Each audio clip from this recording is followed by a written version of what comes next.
இந்த சனி பெயர்ச்சியினால நன்மை அடையக்கூடிய அடுத்த ராசிக்காரர்கள் யாருன்னு பார்த்தீங்கன்னா விருச்சிக ராசிக்காரர்கள். உங்கள் ராசிக்கு 3 மற்றும் 4ஆம் இடங்களுக்கு உரியவரான சனி பகவான் தற்போதைய பெயர்ச்சியில 5ஆம் இடத்துக்கு போறாரு. பஞ்சம சனி அப்படின்றதோடு இது பூர்வ புண்ணிய ஸ்தானமும் கூட. இதனால உங்க எண்ணம் போல ஏற்றங்கள் வந்தாலும் அதற்கு உங்கள் முயற்சியே அஸ்திவாரமாக அமையும். அலுவலகத்துல திறமைக்கு ஏற்ப பெருமைகள் உங்களை சேரும். சிலருக்கு பதவியுடனான பொறுப்புகள் வரலாம்.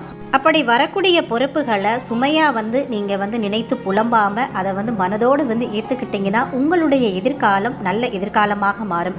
தலைக்கணத்தை அறவே தவிருங்க. உடனிருப்போர் ஆலோசனைகளை அவசியம் கேளுங்க. வீட்டில் உற்சாகமும் ஒற்றுமையும் நிலவும். பூர்வீக சொத்துல இருந்த இழுபறி நீங்கும். ஆடை ஆபரணங்கள் சேரும். வாழ்க்கை துணை உடல்நலம் சீராகும். சுபகாரியங்கள்ல வீண் ரோஷமும் வெட்டி கௌரவமும் தவிர்ப்பது அவசியம். கடன்கள் கட்டுக்குள் இருக்கும். வரவை திட்டமிட்டு செலவிடுங்க.